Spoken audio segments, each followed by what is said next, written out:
It is day 2 on the alternator install. I don't have a lot that I'm trying to get done today, so getting right into it. Upgrade the wire from the negative to the engine ground. I think I'm going to try and wrap some of my previous wiring for the dual battery system in some of the wire loom that I have. I will be replacing this wire that I found yesterday that was damaged. Get that thing replaced, and then I should be able to get the radiator itself put back in. I'll tighten up some of the connections, probably put the battery back in. We'll see how it goes. Let's get after it. Okay, update. About done for the day. Pleased with where I've gotten, so give a quick overview of where we're at. So I've gone ahead and tied up everything, reinstalled overflow tank, radiator, washer fluid, tied up all the cables here, and then got the new ground to engine block installed. Ran up to the wiring here. I didn't put the battery back in yet just because I am still planning on cleaning up some of the wiring back here, but I don't have the stuff for it. I wanted to give a quick overview of what I have going on here, since I don't really have any information to that effect put out there. It's a 1995 Toyota 4Runner, 22 RE engine, 5-speed manual, 4-wheel drive. Kind of obvious, maybe. So I have spent some time, quite a bit of time, working on this over the past, I think, just past 4 years of ownership. I put about 40,000 miles on it. I have replaced the front and rear differentials with 488 gears. Put a limited slip in the rear. It's a Detroit True Track. Let's see, I've replaced all 4 corners, bearings, brakes, all steering linkage, wearable steering linkage parts, shocks all 4 corners, springs in the rear, all factory, mostly, yeah, pretty much all factory stuff as far as that goes. No lift or anything yet. Down the road, let's see, I've done all the U-joints in the drive shaft, rear drive shaft rather. The transmission was rebuilt. That's so far the only thing that I haven't done myself. All new gears in that. What had happened? The seal between the transfer case and the transmission had blown at some point and just puked all the fluid out of the transmission. So that burnt up all the gears because I drove on it for too long. Much longer than I definitely should have, even though I realized it. So anyway, let's see what else. So going inside, fairly messy right now. This is center console is pulled out because I'm installing a short throw shift kit for the transmission here, as well as replacing the shifter seat bushing because they were pretty well worn, and I was noticing a little bit of just kind of slop in the shifting. So hopefully that tightens that up. Other than that, we have a rat's nest of what was a Viper car alarm that I'm going through the process of fully removing. It was never, as far as my ownership, it never worked. I didn't even know it had it. So again, a bit of a mess, but here, obviously center console, but my fridge lives in this position. Underneath is you can't see it, but the dual battery system. And then just in the back, I just have my bed in here for now on the storage platform.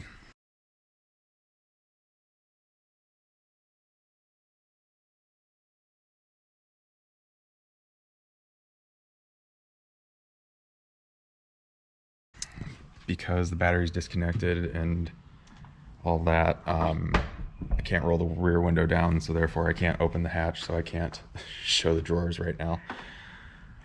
So that's okay. Up top, Yakima roof basket with the extension in it. It's the biggest one I think that they offer.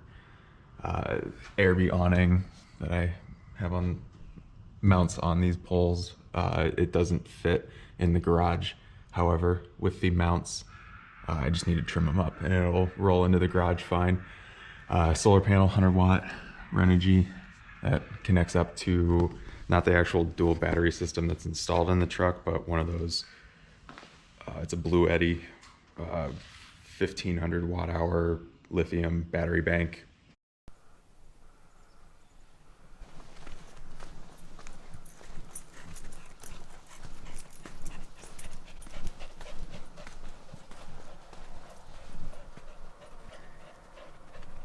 Good morning. It is Monday, April 5th, and I'm back in the garage. My plan is to reorganize my workspace because an organized workspace does help. And as I've got a lot of projects going on with my 4Runner, each one requires different tools, and I pull out more tools, and then this is what happens. Just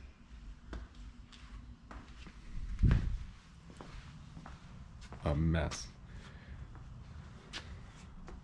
I don't have a ton of time today to work on the truck itself, so I'm just gonna do that instead. So the next time I get out here, it's kind of ready for me. Good afternoon. It is Tuesday, April 6th, and I'm back in the garage working on the truck. I did not give an update for yesterday, so I'll just go ahead and do that real fast. Cleaned up there and workbench a little bit, and then let's see, cleaned up, reorganized the table a bit for today's project, and that's what we'll get into now. So what I'm working on today is we have some heater hoses that I'm going to go ahead and replace.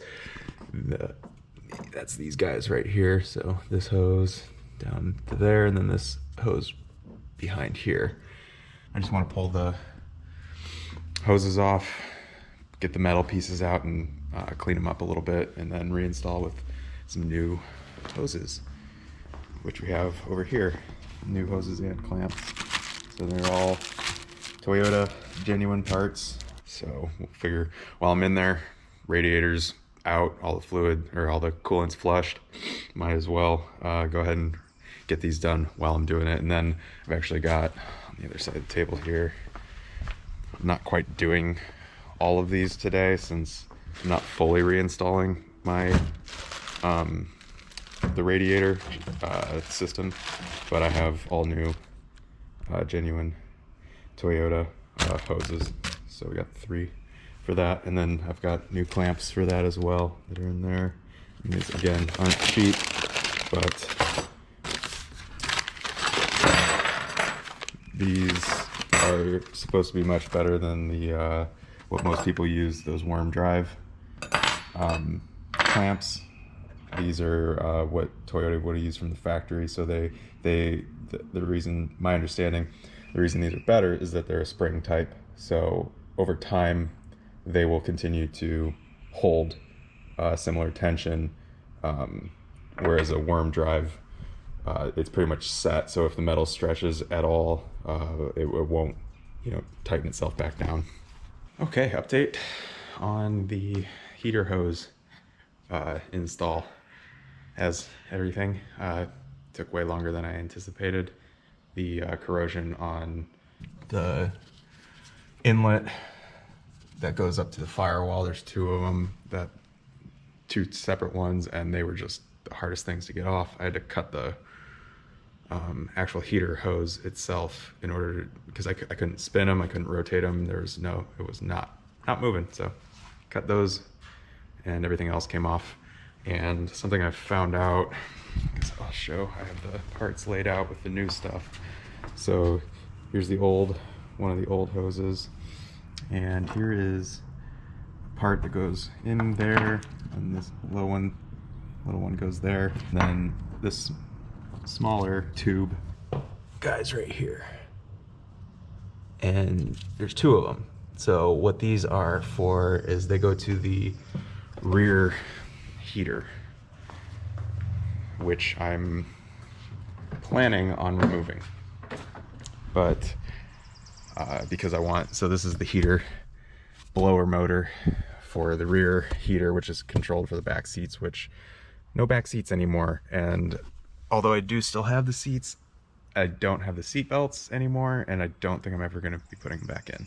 I mean, I definitely want to remove the heater because the center console in this thing has no storage, hardly any whatsoever. I can fit a wallet and a couple things in it, and that's it. It would really, really be nice to have a good locking, quickly accessible space for just my tablet or whatever, because you know I have the tablet holder right here for my iPad, so for navigation it's amazing. It's so much better than using a phone, just having that screen size. But it's something that I was always, every time I'd get out, I'd pull the tablet off, hide it somewhere in the back or whatever. So it would be nice to be able to just drop it right into the center console, along with, you know, anything else that I kind of want to lock up, my camera, whatever. I'm just going to think about it for a little bit and probably just do it. It's coming out. These lines, these hard lines right here are the two lines. So those run back.